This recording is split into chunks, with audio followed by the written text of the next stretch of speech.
Good morning, students. How are you? I hope all of you quite well in your home, and I am also quite well here. Students, as you know that our Rudra digital classes has running on, and today our topic is for class 12th. Topic is dihybrid class. As I have told you in my past lecture that I will told you dihybrid class in separate time than today's time, which will be in which time I will teach you this dihybrid class छात्रों, जैसा कि आप जानते हैं कि मैंने पहले की क्लास में जब मैं आनुवांशिक अनुवांशिकी पढ़ा रहा था उस समय मैंने ये टॉपिक आपको यहाँ पे छोड़ा था। मैंने कहा था थोड़ा लेंदी टॉपिक है ये, इसकी मैं अलग से क्लास बनाऊँगा। तो जी हाँ, आज वो समय है जब हम पढ़ेंगे डाईहाइब्रिड क्लास। और इसके पहले आपने मोनो हाइब्रिड क्लास तो पढ़ लिया है। अब हम पढ़ेंगे डाईहाइब्रिड क्लास, जिसे कहा गया द्विसंकर संकरण। क्या? द्विसंकर संकरण। ये द्विसंकर संकरण है क्या? पहली बात तो ये जानेंगे। जरा देखिए यहाँ पे, द्वि मतलब क्या होता है? दो। संकर का मतलब यहाँ से लक्षण से, क्या है? लक्षण। और संकरण का मतलब होता है निषेचित करना या मिलाना।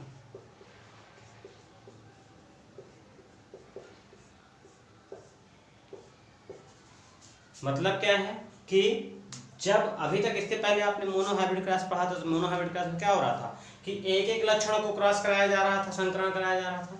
यहाँ पे क्या है, द्विसंकर संकरण में हम किसी भी पादप के दो दो लक्षणों को आपस में संकरित करेंगे। तो इसकी डेफिनेशन क्या हुई कि जब मेंडल ने किसी भी पौधे के दो दो विपरीत लक्षणों को आपस में संकरित कराया, तो ऐसे संकरण को द्विसंकर संकरण या डाईहाइब्रिड क्रॉस कहते हैं। तो आइए चलते हैं इस संकरण की ये पहले डेफिनेशन देखते हैं कि क्या है। मेंडल ने जब किसी एक पादप जाति के दो विपरीत लक्षणों को आपस में संकरित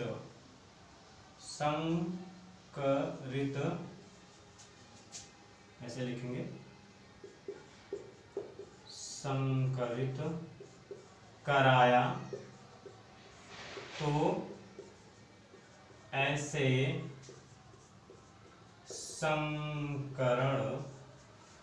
संकरण को क्या कहेंगे?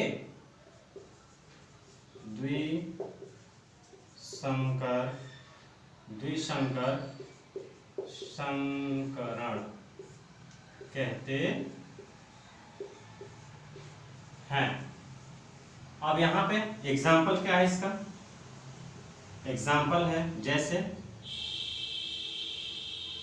किसी लंबे व लाल पुष्प वाले पादप का संकरण किसी लंबे का उल्टा क्या होगा?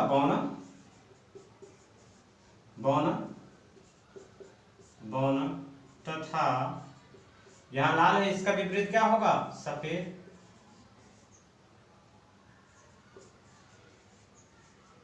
पुष्प वाले पौधे से कराया जाए। क्लियर? तो यहां पे आइए देखते हैं।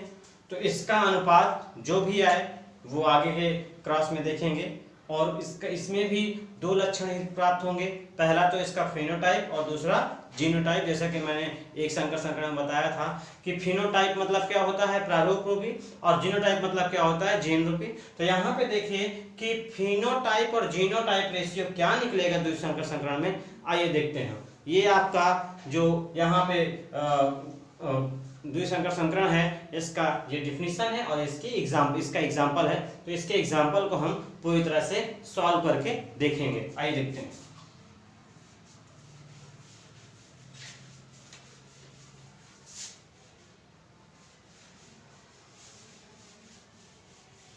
तो मेंडल ने अपने प्रयोग में 7 लक्षण लिए थे।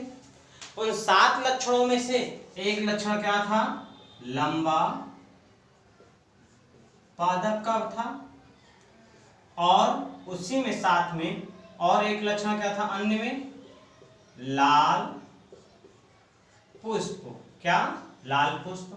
और दूसरा इसका ये देखो यहां पे लंबा पादप और लाल पुष्प, ये दोनों डोमिनेंट कैरेक्टर होंगे, अर्थात कि प्रभावी लक्षण होंगे। अब इसका विपरीत क्या होगा, अप्रभावी। लंबा का अप्रभावी क्या होगा, बौना। बौना और बौना पादप। और ये लाल है, लाल रंग का अप्रभावी क्या होगा, सफेद। सफेद पुष्प। बौना पादप और सफेद पुष्प। क्लियर? चलिए आगे। तो इस लंबे पादप लाल पुष्प, बौने पादप और सफेद पुष्प। आगे बढ़ने से पहले एक नोटिस ये कि आने वाली अगली क्लास में मैं जहां तक आपको अभी तक मैंने कवर किया अपना टॉपिक, यहां तक के 1 लाइनर क्वेश्चन मैं आप सबसे पूछूंगा, और उस 1 लाइनर क्वेश्चन का आपको जवाब देना होगा। इस क्वेश्चन को जवाब देने के लिए आपको कुछ लिमिट समय दिया जाएगा, और उसका आंसर मैं यही बताऊंगा, लेकिन उस लिमिट समय के अंदर आप लोगों को वो जवाब देना पड़ेगा। और यहाँ यदि आप उस जितने क्वेश्चन मैं करता हूँ आने वाली क्लास में, एक एक्स्ट्रा 1 लाइनर क्लास चलेगी मेरी फटाफट के नाम से, उस क्लास में अगर आप जो है उस क्वेश्चन का आंसर आप देते हैं तो आप कमेंट कीजिएगा। वीडियो देखने के बाद वीडियो में कमेंट कीजिएगा। व्हाट्सएप में जो मेरा नंबर है उस पर आप कॉलेज के ग्रुप में, मेरे नंबर पर्सनल मत कीजिएगा, आप कॉलेज ग्रुप में उसको जो है शेयर कीजिएगा, और उसमें देखिएगा कि कितने नंबर आपके सही होते हैं, अपने आप को स्वयं को जांचिएगा। क्लियर? आइए टॉपिक पे आते हैं। तो लंबा पादप को उन्होंने किससे डिनोट किया था, कैपिटल टी और कैपिटल टी से, क्योंकि ये क्या है, गुणसूत्र बन जाएंगे। लाल पुष्प को उन्होंने किससे डिनोट किया था, कैपिटल आर और कैपिटल आर से। बौने पादप को उन्होंने किससे डिनोट किया था, स्मॉल टी और स्मॉल टी से। सफेद पुष्प को किससे डिनोट किया था उन्होंने, यहाँ पे कैपिटल आर है तो इसका क्या हो जाएगा, रेसिप्रोकल क्या हो जाएगा, स्मॉल आर। क्लियर है? आइए अब हम क्रॉस कराते हैं। तो क्रॉस कराने के लिए इसको थोड़ा सा हम इरेज करते हैं फिर से, क्योंकि क्रॉस कराने में हमें जगह चाहिएगा। आइए देखते हैं। तो यहाँ पे दो लक्षण लेना है, कैपिटल टी, कैपिटल आर और कैपिटल आर। देखिए यहाँ के एक ही पादप का 2 लक्षण है। ये क्या है, ये लंबा है, पौधा लंबा है और लाल पुष्प वाला है। इसका क्रॉस किससे कराना है हमें, स्मॉल टी और स्मॉल आर से। स्मॉल टी का मतलब क्या होगा, स्मॉल टी का मतलब होगा यहाँ पर बौना, क्या, बौना, और स्मॉल आर का मतलब होगा व्हाइट या सफेद। मैं यहाँ पे लिखे दे रहा हूँ, क्या, इधर देख लीजिए, यहीं पे लिख देता हूँ, T equal to tall and R equal to red. And for this यहाँ पर small t equal to dwarf, R equal to small r equal to white. Dwarf यहाँ व्हाइट फ्लावर कर लें, इधर भी रेड फ्लावर की बात हो रही है यहाँ पे। क्लियर? तो अकॉर्डिंग टू मेंडल्स लॉ पहले क्या होता है, पहले पेरेंट होते हैं। तो ये कौन सी कंडीशन है, ये P1 स्टेज है। कौन सी स्टेज है, P1। अब यहाँ पे P1 से क्या आएगा, G1। तो G1 स्टेज है, मतलब G मतलब क्या, गैमीट या युग्मक। तो युग्मक बनेंगे तो सब क्या होंगे, गुणसूत्र अलग हो जाएंगे, सेपरेट हो जाएंगे।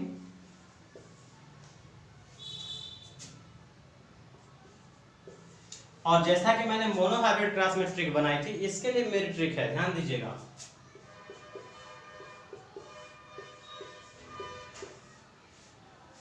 इसके लिए मेरी ट्रिक क्या है, इसके लिए मेरी ट्रिक है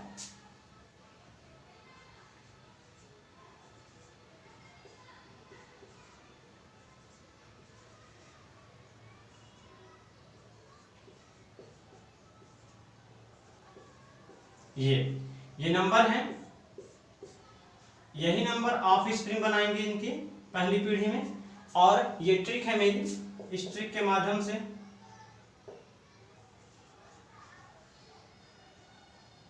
यहां लिखता हूं शॉर्ट में, ये ट्रिक है। और इसमें क्या है कि देखिए, ये पहली संतान, दूसरी और तीसरी और चौथी, इसके लिए क्या करना होगा, आप यहां पर 1 2 3 4 5 6 7 और 8, क्लियर। आप इसको याद करने की तरीका मैं आपको बता दूं, अगर आप ऐसे आगे से 1 1 2 2 5 6 5 6 3 3 4 4 7 8 7 8, या हिंदी में कहेंगे 1 1 2 2 5 6 5 6 3 3 4 4 7 8 7 8, या आप 15 37 16 38 25 47 26 48, जो आपको सुटेबल लगे वो आप कर लीजिएगा। इसके बाद भी मैं इससे छोटी ट्रिक आपको बताऊंगा, एकदम छोटी सिंपल वे में। आइए, तो पहला क्या है हमारा 15 37, दूसरा 16 38, तीसरा 25 47, और चौथा क्या है आपका 26 48। ये हमारी ट्रिक है। इस ट्रिक के माध्यम से देखिए, यहाँ पे पहले नंबर क्या है, यहाँ पे पहला नंबर यहाँ पे कैपिटल टी, देखिए पहला नंबर क्या है यहाँ पे कैपिटल टी है। पांचवा नंबर क्या है यहाँ पे, जो पांचवा नंबर उसको यहाँ पे कॉपी कर दीजिए। तीसरा नंबर क्या है यहाँ पे, और सातवें नंबर पे क्या है वो यहाँ पे। ये आपकी पहली संतान बन गई, क्लियर है। इसी प्रकार से यहाँ पे देखिए, फिर पहला नंबर क्या है यहाँ पे कैपिटल टी, छठा नंबर क्या है स्मॉल टी, तीसरा नंबर क्या है कैपिटल आर, आठवां नंबर क्या है स्मॉल आर, क्लियर। फिर देखिए दूसरा नंबर क्या है आपका कैपिटल टी, यहाँ पे अब पांचवा नंबर क्या है स्मॉल टी, चौथा नंबर क्या है कैपिटल आर, सातवां नंबर क्या है स्मॉल आर। फिर से देखिए यहाँ पे दूसरा नंबर पे क्या है कैपिटल टी, छठे नंबर पे क्या है आपका स्मॉल टी, चौथे नंबर पे फिर से देखिए यहाँ पे कैपिटल आर, और आठवें नंबर पे स्मॉल आर। तो देखिए दोस्तों, यहाँ पर क्या है कि बिना किसी प्रकार के नेटवर्क के, देखते हैं कि जैसे मोनोहाइब्रिड क्रॉस में इधर से मिलाया, क्रॉस किया, तो वो नेटवर्क के बिना ही आपको फेयर तरीके से आपने इसकी 4 संतानें प्राप्त कर ली। तो 4 संतानें प्राप्त किस पीढ़ी में हुई है, पहली पीढ़ी में। किस पीढ़ी में, पहली पीढ़ी में। और ध्यान दीजिएगा, अगर आप वो नेटवर्क वाइज करते हैं, मतलब इसके जाले की तरह जो है मिलाते हैं, तो आपको पता नहीं चलेगा कौन सा कैरेक्टर किधर से आया। लेकिन ये जो ट्रिक है, इसके माध्यम से आप यही देखेंगे कि जो कैरेक्टर जहां से आ रहा है वो नंबर वाइज चला आ रहा है, स्वतः ही अपने आप कॉपी हो जा रहा है। इसमें किसी प्रकार कोई फॉल्ट होने की, कोई गड़बड़ी होने की कोई गुंजाइश नहीं है। यहाँ देखें, तो अब देखें हम क्या करेंगे, तो हमें मिला क्या, फिर से अकॉर्डिंग टू मेंडेलियंस लॉ क्या है, डोमिनेंस, लॉ ऑफ डोमिनेंस। यहाँ देखिए ये कैपिटल टी क्या होगा, डोमिनेंट होगा। तो कैपिटल टी डोमिनेंट होने के कारण ये दोनों कैरेक्टर आपके कैपिटल टी और स्मॉल टी क्या कहलाएंगे, टाल कहलाएंगे, क्योंकि यहाँ पे क्या है कैपिटल टी डोमिनेंट है। तो कैपिटल टी यहाँ प्रभावी है, जिसका ये टाल कहलाएगा, और यहाँ कैपिटल आर प्रभावी हो गया, तो इसका ये रेड कहलाएगा। अर्थात कि लंबा पौधा लाल पुष्प, लंबे और लाल पुष्प वाले पौधे प्राप्त हुए, क्लियर। यहाँ पे भी देखिए कैपिटल टी फिर डोमिनेंट है, कैपिटल आर फिर डोमिनेंट है, इसलिए ये लंबे पौधे और लाल पुष्प। फिर देखिए कैपिटल टी फिर डोमिनेंट है, कैपिटल आर फिर डोमिनेंट है, लंबा और लाल पौधा। फिर से वही लंबा और लाल पौधा, देखिए कैपिटल टी और कैपिटल आर ये डोमिनेंट है। ये निश्चित है कि जितने भी कैरेक्टर मेंडल ने कैपिटल लेटर से लिखे उसको डोमिनेंट ही किया, और डोमिनेंट हमेशा रेसेसिव पर क्या होता है, हावी होता है। जिस प्रकार से किसी एक अखाड़े में या किसी एक युद्ध में दो वीर लड़ते हैं, दो जवान लड़ते हैं और दो में से कोई एक जिंदा रहता है या एक जीतता है, उसी प्रकार से यहाँ पर है कि दो कैरेक्टर जब आपस में मिक्स होते हैं तो कोई एक कैरेक्टर मेंडल के लॉ के अनुसार, मेंडल के नियम के अनुसार कोई एक कैरेक्टर शो होता है। अगर दोनों कैरेक्टर शो हो गया तो वो सह प्रभाविता होता है और जो मेंडल के नियम को फॉलो नहीं करता है। आइए देखते हैं ये। अब ये आपका देखिए तो क्या कहेंगे हम इसके संतान में 100% टाल एंड रेड फ्लावर प्लांट्स। मतलब क्या है कि 100% 100% लंबा और लाल पुष्प वाला पादप यहाँ पर प्राप्त हुआ। पहली पीढ़ी की बात हो रही है, पहली पीढ़ी की।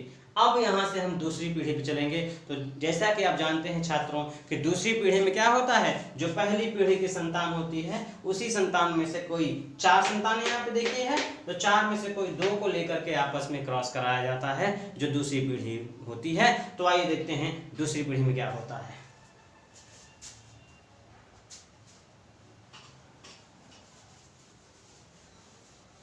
ये ट्रिक याद कर लीजिएगा, बहुत इंपॉर्टेंट है ताकि आपको एग्जाम में किसी प्रकार कोई डाउट ना हो।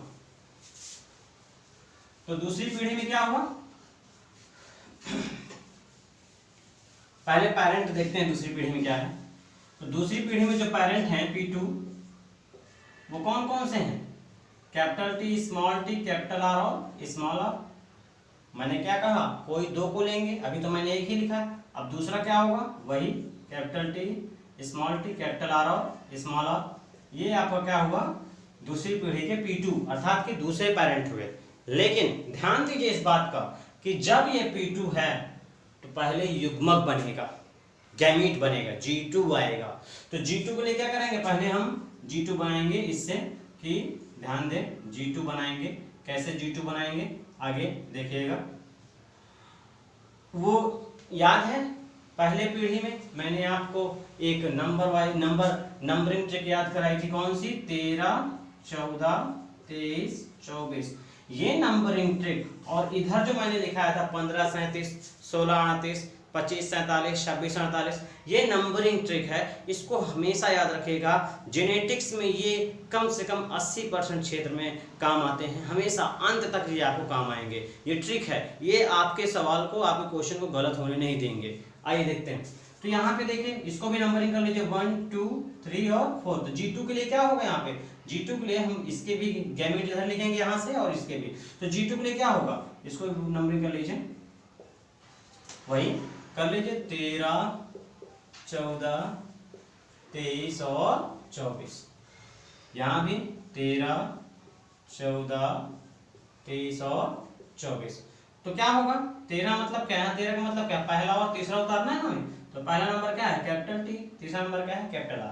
तो कैपिटल T और कैपिटल R। फिर समझ लीजिए 13 का मतलब क्या है, पहला और तीसरा।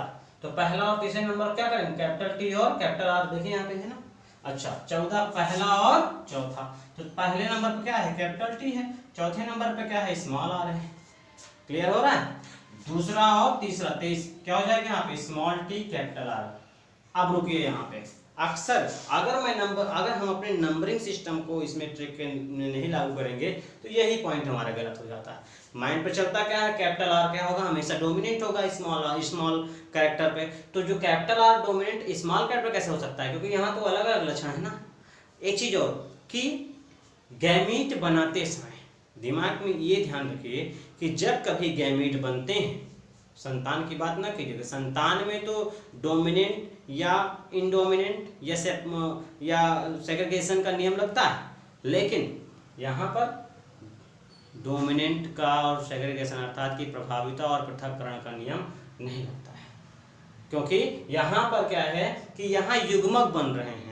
जब कभी कहीं भी युग्मक बने वहाँ प्रभाविता या पृथक्करण का नियम शो नहीं होता है, वो लागू नहीं होता है। प्रभाविता और पृथक्करण का नियम केवल संतानों में लागू होता है, जब संतानों का निर्माण होना होता है तब। आइए तो यहाँ पे दूसरा और चौथा क्या है, दूसरा क्या है स्मॉल t और चौथा क्या है स्मॉल r, स्मॉल t और स्मॉल r। वही कंडीशन इसमें, क्योंकि सेम यहाँ पे P2 है तो G2 भी सेम होंगे। तो आइए देखते हैं, ये भी क्या है आपका कैपिटल T, कैपिटल आर। देखिए यहाँ पे 13 है तो पहला कैपिटल टी, दूसरा तीसरा क्या है यहाँ पे कैपिटल आर। तो पहला यहाँ पे क्या है कैपिटल टी, चौथे नंबर पे क्या है स्मॉल आर, दूसरा क्या है यहाँ पे स्मॉल टी कैपिटल आर, फिर तीसरे नंबर पे है, फिर जो है चौथा क्या है आपका स्मॉल टी और चौथा नंबर है स्मॉल आर। ये क्लियर हुआ? नहीं क्लियर है तो वीडियो को बार बार रोक करके आप इसको समझ सकते हैं। नहीं क्लियर है तो आप कमेंट करें, मैं बार बार ये ट्रिक आपको बताऊंगा एकदम इजी वे में। 13 14 23 24 जो नंबरिंग इधर से है, 13 का मतलब पहला तीसरा उतारिए, 14 मतलब दूसरा पहला और चौथा उतारिए, 23 मतलब दूसरा और तीसरा उतारिए, फिर 24 मतलब दूसरा और चौथा ले जाइए। ऐसे करके ये आपकी क्या बन गई